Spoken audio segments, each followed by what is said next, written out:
स्वागत है आपका क्रिक टाइम पर। और आप हमारे साथ जुड़े हैं रोड टू डब्ल्यूटीसी फाइनल। और पिछले एपिसोड में हमने देखा किस तरह आगाज हुआ था टेस्ट चैंपियनशिप का, और किस तरह वेस्ट इंडीज को हमने वेस्ट इंडीज में जाकर हराया था, और 120 पॉइंट हमारे हो चुके थे। अब जानते हैं आगे क्या हुआ। तो ये कहानी है पहले सीरीज की, यानी जो होम में खेली जानी थी। और क्या इसमें साउथ अफ्रीका हरा पाएगा इंडिया को? जो इनकी यंग ब्रिगेड थी, क्या वो टक्कर दे पाएंगी इंडिया को? लेकिन टू बी वेरी ऑनेस्ट, ये तो तय था कि इंडिया जीतेगी ही। लेकिन क्या 120 पॉइंट भी उनके होंगे? आइए जानते हैं। और जो रोहित शर्मा थे, उनको बतौर ओपनर ट्राई किया गया इसी सीरीज में। और जो उनका फॉर्म था वर्ल्ड कप में, उनको वो कैरी फॉरवर्ड करना चाहते थे। और इसी सीरीज में जो है सबसे बेस्ट पार्टनरशिप बनी 317 रन की, वो भी देखेंगे। और जो लगे 3 दोहरे शतक, उसके भी बारे में बात करेंगे। तो आइए शुरू करते हैं। जी हाँ। जो इंडिया वर्सेस साउथ अफ्रीका का जो पहला टेस्ट मैच था वो विशाखापट्टनम में खेला जाने वाला था, जो कि 2 अक्टूबर से 6 अक्टूबर के बीच था। तो इसमें पहले भारत की बल्लेबाजी थी, जिसमें मयंक अग्रवाल और रोहित शर्मा ने 317 रन्स की पार्टनरशिप बनाई, जिसके अंदर मयंक अग्रवाल के 215 रन्स थे। मतलब जब पारी खत्म हुई तो मयंक अग्रवाल ने 215 रन बनाए थे और रोहित शर्मा के 176 थे। और इसी के साथ फिर इंडिया का जो टोटल था वो 502 हो गया, 502 फॉर 7।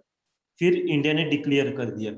बाद में जब साउथ अफ्रीका बल्लेबाजी करने आई तो उनकी तरफ से 2 बल्लेबाजों ने ताबड़तोड़ बल्लेबाजी की, जिसमें एक थे डीन एल्गर जिन्होंने 160 रन की पारी खेली, और क्विंटन डिकॉक जिन्होंने 111 रन बनाए। इसके अंदर इंडिया की तरफ से रविचंद्र अश्विन ने 7 विकेट झटके थे। फिर भी इतनी अच्छी बल्लेबाजी करने के बावजूद भी साउथ अफ्रीका इंडिया से पीछे था। कि जब इंडिया सेकंड इनिंग में बल्लेबाजी करने आई तो उन्होंने थोड़ी तेज बल्लेबाजी की, जिसमें रोहित शर्मा ने 127 रन बनाए, चेतेश्वर पुजारा ने 81 रन बनाए, और उसी के साथ इंडिया का टोटल हो चुका था 323 फॉर 4। अब साउथ अफ्रीका के सामने लक्ष्य था 395 का। साउथ अफ्रीका बैटिंग करने आई तो उनकी तरफ से कोई इतना खास चला नहीं, उनका जो हाई स्कोर था वो था 56। और south Africa 191 for all out हो गई थी, जिसमें 5 विकेट मोहम्मद शमी ने लिए थे और 4 रविंद्र जडेजा ने। पर यहाँ पे जो देखने लायक बात थी वो थी कि मोहम्मद शमी ने इंडियन पिचेस पे रिवर्स स्विंग के साथ विकेट झटके थे, जो कि अपने आप में बहुत बड़ी बात थी। और इसी के साथ इंडिया ने पहला टेस्ट मैच अपने नाम कर लिया। तो इस तरह मैच में रोहित शर्मा रहे मैन ऑफ द मैच। उनके 2 शतक, जो उनके तरफ क्वेश्चन उठाए जा रहे थे कि उनको एज अ रेड बॉल, मतलब टेस्ट क्रिकेट में उनको ओपनर नहीं खिला सकते, लेकिन उन्होंने जो सवाल खड़े करने वालों को सबको चुप कर दिया था। और मयंक की हमें अच्छी पारी देखी थी लेकिन उस समय मयंक अच्छे खेले थे, लेकिन अभी मतलब पिछले रिसेंटली देखा हमने कि उनके ऊपर भी ऐसे सवाल है कि उनको ओपनिंग मिलेगी या नहीं मिलेगी। ये तो अभी डब्ल्यूटीसी की बात है। अच्छा परफॉर्मेंस था इंडिया का। मोहम्मद शमी ने भी अच्छी बॉलिंग की थी, और रविंद्र जडेजा ने भी अच्छी बॉलिंग की थी। और जिस तरह से हमने देखा 2013 के आईसीसी चैंपियंस ट्रॉफी में रोहित को एज अ ओपनर ट्राई किया धोनी ने। लेकिन उसके बाद जब टेस्ट क्रिकेट की पारी आई, तो तब वो फिफ्थ और सिक्स पोजीशन के लिए खेलते थे। क्योंकि उस समय अच्छे अच्छे मतलब ओपनर थे, धवन और मुरली विजय तब सेट थे। और उनको कोई डिस्टर्ब नहीं करना चाहता था। तो तब से लेके अब तक उनको ऐसा मौका ही नहीं आया कि वो ओपन कर सके। लेकिन जब उन्होंने स्टार्ट किया तो ऐसा लग रहा था वो वही ओपन कर रहे हैं। उनका पहला मैच लगा ही नहीं। और जिस तरह से मयंक अग्रवाल ने 215 रन बनाए, वो बहुत ही लाजवाब थे। और मेरे फेवरेट प्लेयर है वो अभी के। जी हाँ, और जो सबसे प्लस पॉइंट था ये सीरीज का, कि वो था कि जैसे कि मैंने पहले भी बात की कि इंडियन पेसर्स इंडियन ट्रैक्स पे जिस तरीके से गेंदबाजी कर रहे थे, चाहे वो मोहम्मद शमी हो गए या उमेश यादव हो गए, जसप्रीत बुमराह हो गए, तो ये जिस तरीके से गेंदबाजी कर रहे थे, हम आगे भी देखेंगे कि अगले 2 टेस्ट मैचेस में जिस तरीके से गेंदबाजी की थी हमारे फास्ट बॉलर्स ने, तो जिस तरीके से रिवर्स स्विंग का फायदा उठा रहे थे, जिस तरीके से वो बॉलिंग कर रहे थे, वो एक सबसे बड़ा प्लस पॉइंट था, क्योंकि हमें पता था रोहित शर्मा की कैपेबिलिटी कि क्या है। हमें हालांकि हमने उन्हें अभी तक हमने रेड बॉल क्रिकेट में हमने देखा नहीं था उन्हें एज ए ओपनर, पर हमें पता था कि ये बल्लेबाज क्या कर सकता है। मयंक अग्रवाल ने भी बढ़िया परफॉर्मेंस दिया, पर जिस तरीके से इंडिया में स्पिनर्स तो चलती है, रविचंद्र अश्विन का 7 विकेट लेना शायद उतना हैरानी की बात ना हो, पर जिस तरीके से मोहम्मद शमी ने गेंदबाजी की थी सेकंड इनिंग्स में, ये मोहम्मद शमी का जो रहा है कि मोहम्मद शमी फर्स्ट इनिंग में थोड़े उतने कंफर्टेबल, मतलब इतनी बढ़िया नहीं करते गेंदबाजी, पर जब सेकंड इनिंग की बात आती है तो मोहम्मद शमी से ऊपर कोई भी नहीं रहता है सेकंड इनिंग्स में गेंदबाजी करने में, और ये उन्होंने बार बार करके दिखाया है। जी हाँ। और और इस टेस्ट में अश्विन भी वापस आ गए थे, इंडिया में खेल रहे थे, तो जो वेस्ट इंडीज के साथ नहीं थे। तो जी आइए जानते हैं कि सेकंड टेस्ट जो कि पुणे में खेला जाना था, उसमें क्या हुआ। जी हाँ, सेकंड टेस्ट पुणे में खेलने जाने वाला था, जो कि 10 से 13 अक्टूबर के बीच था। तो इसमें भी भारत की बल्लेबाजी रही पहली, जिसमें मयंक अग्रवाल ने 108 रन बनाए, और यहाँ पे हमें दूसरा दोहरा शतक इंडिया की तरफ से देखने को मिला, जो कि कप्तान विराट कोहली का था, 254 नॉट आउट। और नीचे आके मतलब यहाँ पे लगभग सभी ने बढ़िया बल्लेबाजी की थी। चेतेश्वर पुजारा की 50 थी, अजिंक्य रहाणे की 50 थी, रविंद्र जडेजा ने 91 बनाए थे, और इस तरीके से फिर इंडिया ने 601 फॉर 5 पे डिक्लेयर कर दिया था। बाद में जब साउथ अफ्रीका बल्लेबाजी करने गई तो उनकी तरफ से हाईएस्ट रन स्कोरर थे केशव महाराज 72 रन के साथ, और दूसरी बढ़िया बल्लेबाजी की थी फैफ डू प्लेसिस ने 64 रन, उसके अलावा कोई इतनी बढ़िया बल्लेबाजी नहीं कर पाया। और जो साउथ अफ्रीका थी वो 275 पर ऑल आउट हो गई। यहाँ पे फिर से अश्विन ने 4 विकेट झटके थे, और उमेश यादव के 3 महत्वपूर्ण विकेट थी। फिर इंडिया ने उनको फॉलो ऑन दिया, और यहाँ पे साउथ अफ्रीका फिर वो प्रेशर को सह नहीं पाया, और साउथ अफ्रीका 189 पे ऑल आउट हो गया, जिसमें फिर 3 विकेट्स रविंद्र जडेजा की थी और 3 विकेट्स उमेश यादव की। और यहाँ पे भी उसी तरीके से जिस तरीके से मोहम्मद शमी ने रिवर्स स्विंग का फायदा उठा के विकेट्स दिए थे, उमेश यादव ने भी यहाँ पे भी वही किया, और यहाँ पे भी इंडिया एक इनिंग और 137 रन के साथ ये मैच जीत गया। और ये मैच के मैन ऑफ द मैच थे विराट कोहली। जी हाँ। और अभी मिल गई थी हमको विराट कोहली की, जो हम एक्सपेक्ट करते हैं उनसे कि मतलब अच्छी पारी खेले, तो वो इस पारी में मिली थी। और मयंक मयंक का फॉर्म मतलब पीक पे था उनके। और उमेश यादव, आपको पता ही है उनकी बॉलिंग मतलब लाजवाब है। उनको अभी वो अभी एक्सपेक्ट कर रहे हैं कि उनको मतलब चांस मिलना चाहिए टीम में, लेकिन अभी काफी बॉलर आ चुके हैं, सिराज वगैरह। और हमने देखा उमेश यादव का जो स्ट्राइक रेट है वो सबसे ऊपर, मतलब बैटिंग भी इन्होंने तोड़ फोड़ करते हैं। वो 10 बॉल में 30 रन, 10 बॉल में 25 रन, मतलब स्ट्राइक रेट सबसे हाई है उनका। 30 रन के ऊपर वाला, 25 रनों के ऊपर वाले। और बात देखी जाए, अश्विन ने अच्छी बॉलिंग की दोनों मैच में। मतलब इंडिया में अश्विन का जलवा है। और उमेश यादव का भी मतलब फॉर्म चला। और बाकी के गेंदबाजों ने उनका साथ दिया। अच्छी मैच हुई। लेकिन जो साउथ अफ्रीका की तरफ से हम एक्सपेक्ट करते हैं, जैसे उनके नाम है फैफ, पीकॉक, महाराजा, और जो बाकी के हैं, वो उनसे हम ज्यादा एक्सपेक्ट करते थे। लेकिन नई टीम थी, अच्छे हम मतलब दिख कर नहीं पाए वो। एक्सपेक्ट करते हैं हम आगे साउथ अफ्रीका अच्छा करे। जी हाँ। और जिस तरह से हमने देखा है कि इंडिया में दो ही पेसर खेलते थे तब, मतलब टू पेसर और दो स्पिनर, जड्डू और अश्विन रहते थे। और उस समय पहले मैच में ईशांत और शमी खेले, और दूसरे मैच में उमेश और शमी। क्योंकि तब बुमराह मतलब अवे टूर में ज्यादा खेलते थे। और जैसा कि हमने देखा उमेश और शमी ने जो अपना जलवा दिखाया था रिवर्स स्विंग के साथ, उस समय इंडिया मतलब देखती थी कि टू सीमर खिलाए इंडिया में, और दो स्पिनर खिलाए और दो सीमर, और फिर बैटिंग लंबी हो जाती थी। लेकिन वो इंडिया में चल जाता था। लेकिन अब ये ऐसा नहीं था, वहाँ पे बुमराह पहले आते थे, मतलब बुमराह को लेना ही लेना था अवे टूर्स में, लेकिन इंडिया में उनका नंबर नहीं आता था। लेकिन पुणे में जो अच्छा ट्रैक माना जाता है फास्ट बॉलर के लिए, तो वहाँ पे 3 सीमर को चूज किया गया और उन्होंने बहुत ही अच्छी गेंदबाजी की इंडिया में।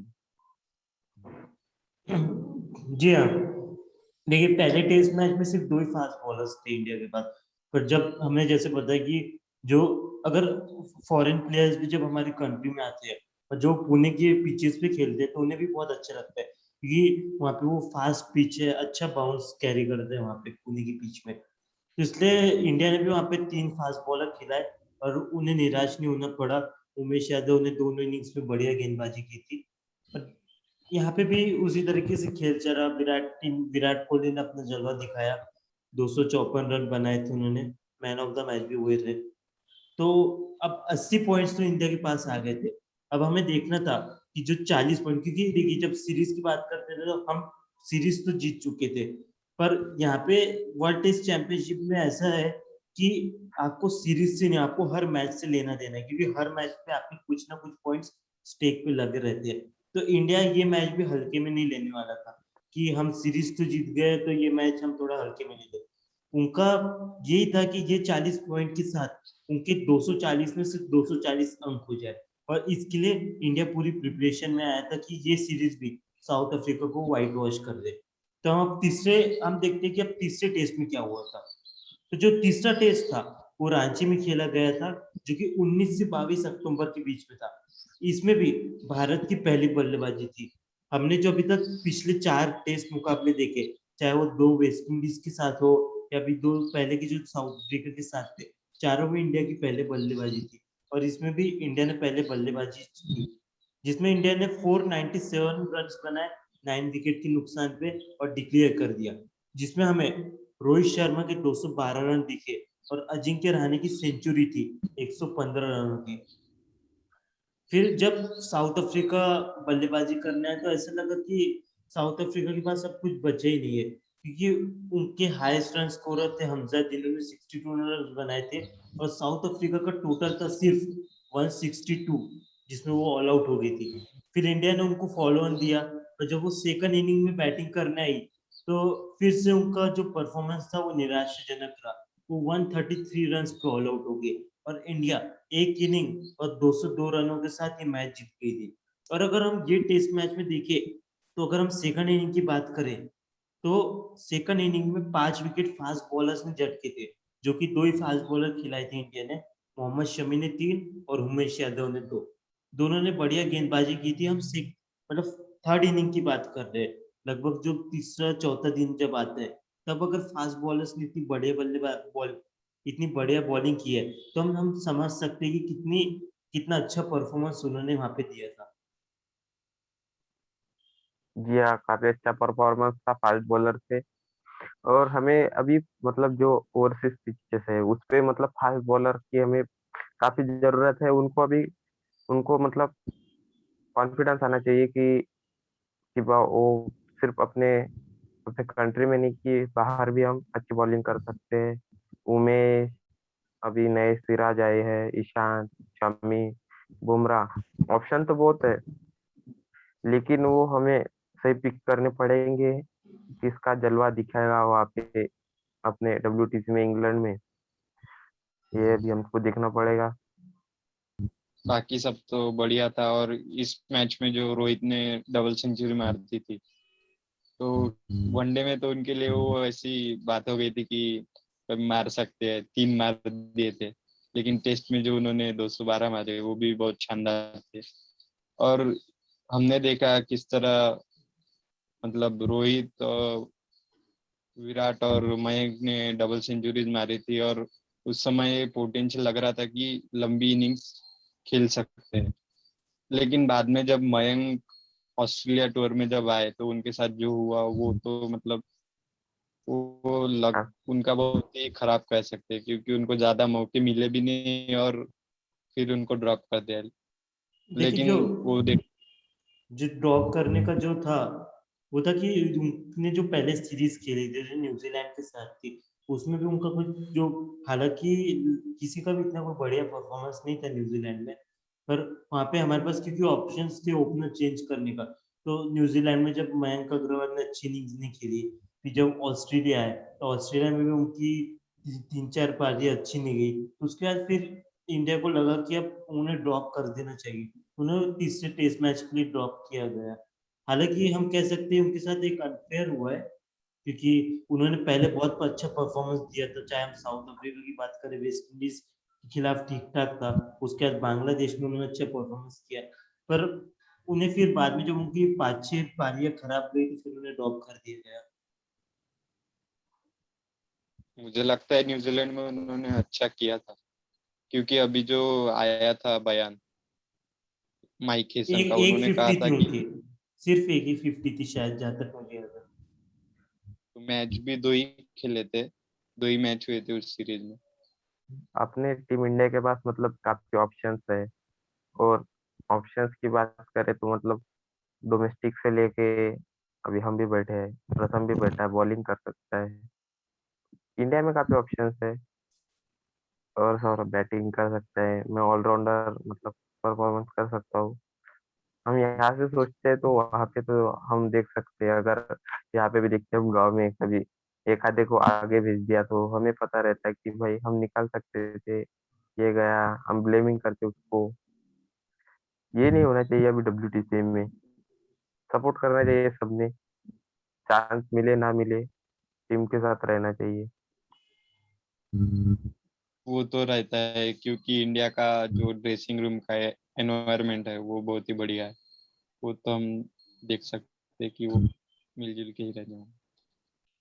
तो इसी के साथ भारत ने दूसरी सीरीज भी व्हाइट वॉश कर दी थी अपने अपोनेंट को, जिसके साथ भारत के 240 में से 240 पॉइंट हो चुके थे। अब जो अगली सीरीज थी वो थी बांग्लादेश के साथ, जो कि हम घर पे खेलने वाले थे, और इसी के साथ लगभग सभी को ये लगने लगा था कि भारत जो है बड़ी आसानी से फाइनल में अपनी जगह पक्की कर लेगा।